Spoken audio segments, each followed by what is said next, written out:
Hi, I'm Gary, welcome to my channel, and welcome back if you've been here before. Today I'm looking at the Curtiss P-40 Warhawk in 1/48 scale from Airfix. This is a re-release of a kit first made available in 2016. There's also been a version released as the Tomahawk Mark II in RAF service, a kit that is due for re-release this year. If you enjoy the show, please remember the best way to support the channel for free is to subscribe. Hit the bell and you'll be notified of all my future material as it's published, and don't forget to hit the like button. Let's make a start. Now here's the box of the Airfix Warhawk. Airfix logo here, 1/48 scale, Curtiss P-40 Warhawk, and tucked away down here in the corner is a 05130A. So that means A05 means it's a Series 5 kit, and the A at the end means it's a rebox from a previous version. The two schemes available in the kit are shown in side view here. So this is a slightly older version of the way they do, but currently they would have just the red stripe here, the logo, and the art would go full width. I'm assuming that's how the version of the Tomahawk 2 coming out later this year, the RAF version, will be like that. Anyway, the box artwork here depicts an aircraft attempting to take off from Hawaii during the attack on Pearl Harbor in 1941. There's some Japanese zeros up there in the top. Very dynamic artwork, as usual, from Adam Tooby. On this short side, there are the usual suite of warnings in many languages about what you can't do. Small parts, not suitable for small children, choke hazard, so on and so forth. Here we have the Cartograph logo to point out the fact this, or the decals here are by Cartograph, which is excellent because they're pretty much the best in the business these days. A symbol saying that these are recyclable. Polystyrene is, I think, a group 6 polymer, so it is recyclable at many authorities now. It's intended for modelers of 8 years old and over. Don't let it anywhere near children under 3 years because of the very small parts present a choking hazard. On this long side, you can see we have a reprise of the logos, scale, name, and product code. We have a brief description of the P-40, specifically the P-40B. And down here we have a note to the effect that the aircraft, when it's completed, will be 202 millimeters long, 237 meters in span, and the kit contains 106 pieces. Here we have, again, the side views of the two schemes. One from 47th Pursuit Squadron in Hawaii, at Wheeler Field in Hawaii, in December 1941, when the Pearl Harbor was attacked, of course. And here an aircraft of 3rd Squadron Kunming in China in 1942. Of course, in China was where the P-40 really made its name as a fighter aircraft. Here we have the call-outs for the schemes, for the colours in Humbrol codes. And at the far end here we have a reminder that you should perhaps think about joining the Airfix Club. The kit is skill level 2, so although it would help if you'd made something else before, it's not impossible to make this straight out of the box, but it really is worth just doing a very simple starter kit first to get the basics of model making and then attempt a Series 2. And there's a token here for 2 flying hours. Now, if you are a member of the Airfix Club, you can collect these flying hours towards a free kit in the future. If you're not a member of the club, or you are in the club and you don't want to collect them, maybe think about sending them to Models for Heroes, a charity that supports ex-service and first responder personnel who are dealing with mental health issues as a result of their service to the country. An excellent charity. Maybe think about sending it to them. The short ends of the box, as usual, are just a reprise of the box art, name, scale, product code, and the Airfix logo, and they are the same at both ends. Okay, let's have a look now and see what you get inside the box for your money. Okay, so being a slightly larger kit, we have a top opening box here, which is excellent. I always like a top opening box. Inside we have a big polythene bag with all the parts, and you can see inside there's another polythene bag protecting the clear parts. There is the instruction sheet in here, and nestled inside the instruction sheet normally is the decal sheet with its protective tissue paper. We'll have a look at all these parts in a bit more detail now. This is frame A, and it includes the cockpit parts. Cockpits have got sidewalls in this kit, as well as seats, 2 options for the seats. A pilot figure, which is going to be very welcome for a lot of people I know. Wheels, undercarriage, and various accessories for the top of the machine gun positions here, engine exhausts, radiator flaps, and so for bits of undercarriage doors and things like that. Frame B here contains, as you can see, the fuselage sections, the tops of the wings, the air intake sections here for the radiators and oil coolers, and the undercarriage bay here. Frame C is the underside of the wing in a single piece, the fuselage fillets, tops of the engine compartment here, all the flying surfaces, so the tailplane, elevators, and the rudder, propeller, and all the bits and pieces to make the propeller, and an exterior fuel tank. And then frame D, we have the transparent parts. Now there are 2 hoods supplied in case you want it fitted with the hood forward or the hood back. If the hood back is slightly flared out to cover the size of the rear of the cockpit area, the fuselage behind the cockpit, it allows for the fact that the transparent parts are printed much thicker than the scale would allow for. So you can't put the normal hood and just slide it back. You have to have one slightly flared out. They do provide them. There are 2 windshields for the 2 slightly different versions of the aircraft. There's a gun sight here. This is a part for the camera port over the back that's not used in this kit. If we have a look at the actual plastic, this is the sort of pale blue-grey plastic that was much liked for some years. Now, with some kits it worked very well, with other kits it didn't. With the original, with the P-40 and 172nd, this plastic and the molds they use seem to work extremely well. And the pilot figure at 172nd was one of the best I've ever seen Airfix include. It was so good. Here, these look perfectly good. The panel lines look okay. There's a little bit of riveting around the engine bays there.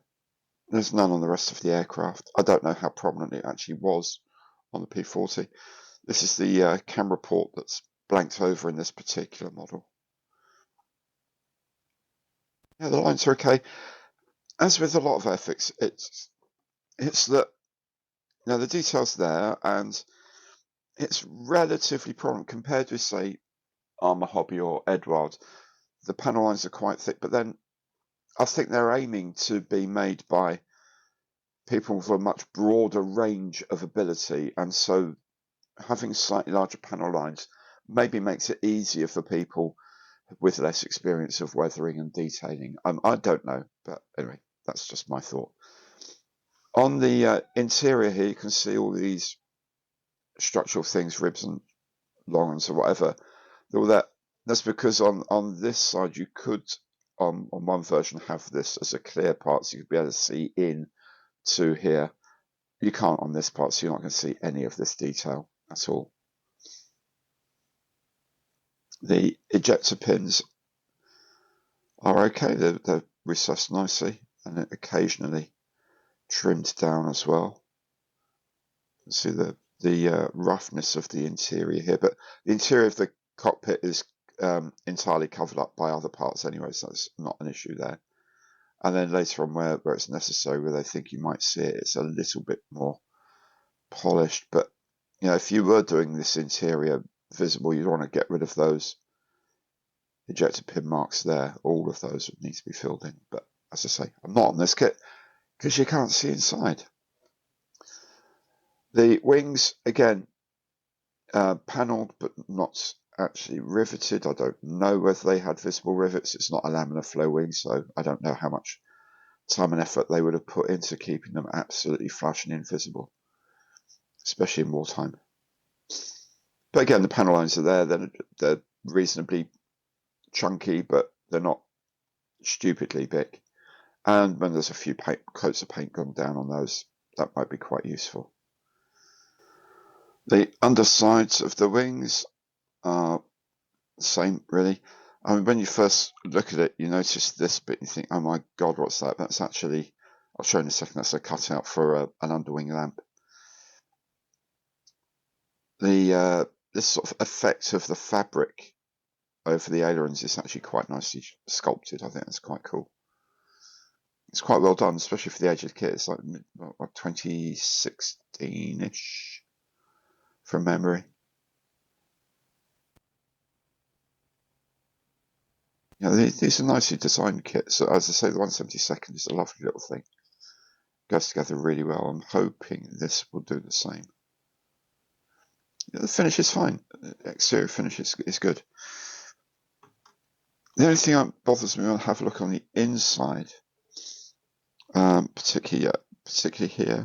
See this bit of staining here, and around here, these staining marks. I'm not 100% sure about what those are, so I am going to give these frames a definite clean in case that's something from the process. There's the back of that light I was telling you about. So it's a recess there, so you can take that out and put a landing light in there if it's required for this aircraft. And there's some pre-drilled holes there for things like under fuselage stores. Nothing carried under the wings on these. There's the other side of the aileron, fabric aileron. And that fabric effect is carried out onto things like the rudder as well. And indeed the elevators. Well, the elevators are slightly less prominent. Probably as was really the case.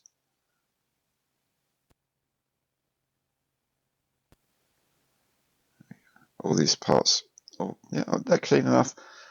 They're molded well enough. They're not groundbreaking in detail, but they seem clean and interestingly, relatively free of flash for a fairly old mold. The plastic does have a certain gloss about it, though. The parts over here have got a definite glossy look to them, so I will definitely have to consider washing all of these. Here's our pilot figure, which actually doesn't look too bad. He looks relatively well dressed for someone flying from Hawaii, I would argue. I think that's possibly more the Chinese look there. The clothing looks a bit chunky and padded. Indeed, he's got some flying gauntlets on, these huge top gauntlets, big boots. But it's okay. We can do something with that. I think I'll put the pilot in this one. There's the floor of the cockpit with bits of detail, which will take a little bit of weathering and a bit of wear and tear. We can show on those, very nice.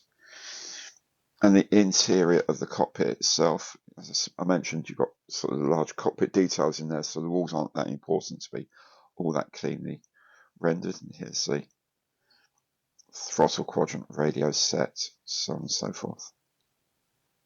And they're really nice. Again, those will weather up nicely, and maybe a bit of dry brushing as well. Those will be really, really good, I suspect. The instrument panel is here. Quite a lot of relief. Again, might well dry brush the instrument panel rather than putting decal instruments on. I might do that myself because that should look really nice. Yeah, everything's looking okay. Again, it's okay rather than groundbreaking, but with a bit of effort, I'm sure we can do something quite interesting with these.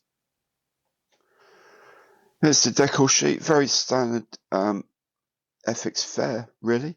The common parts are all clustered together here, so the walkways over the wings. aircraft instruments and the rest of all the bits and pieces, and some various bits of stenciling as well. Not too mad on the stenciling, which is nice. Then at the bottom here is Scheme A, the 15th Pursuit Group markings, which is the ones for Pearl Harbor, and Scheme B here, the 3rd Squadron of the American Volunteer Group with their characteristic shark's mouth. Looking close up, the decal sheet is, as usual, very nice, very well printed and very well detailed. Here's the 0.5mm pencil, as usual, my standard I look at. So these letters are about 0.4mm tall here. The instrument cluster looks lovely. There's little spots of yellow on the turn and slip indicator, for example, nicely achieved. I'm kind of in two minds whether or not to use these, because although they're beautifully done, there's a lot of relief detail on the actual instruments on the aircraft, and that makes aligning these all very, very difficult. And if they're not absolutely aligned, I don't think they look as good by any means. There's various information panels, so on and so forth. These hands off, that's always a good one. No step, always good. There's the registration information as well there. Fuel filler information, jacking points, and so on. So yeah, all of these very nicely achieved, very, very sharp. Always good to see sharp yellow print. The American Volunteer Group, some kill markings. These tigers are very, very lovely. The reason why cartograph are, but one of the reasons why cartograph are so expensive, you can see here the colours are very, very solid and very rich. This is because they'll have a different screen for each of these colours. A lot of places to get this orange, for example, it would be dot printed with magenta and yellows and a bit of cyan to try and get the colour just right. On these cartographs, these are just printed in that colour. They have a specific screen for that colour, another screen for that yellow, another screen for that blue. It's a very expensive way of doing it, but the results are very, very nice, as you can see. And of course, that blue is different to the US blue and the US red, all of which are very, very well reproduced in my view. So the instruction sheets, very much normal for the Airfix. The logo, scale and name up here, product code, and the dimensions repeated up there. Basic history of the aircraft and some basic specifications in English, French, German, Spanish and Swedish. On the inside are some basic assembly instructions, some general instructions in many languages, I would say, or about a dozen. And also here, the icons are translated in the same dozen or so languages.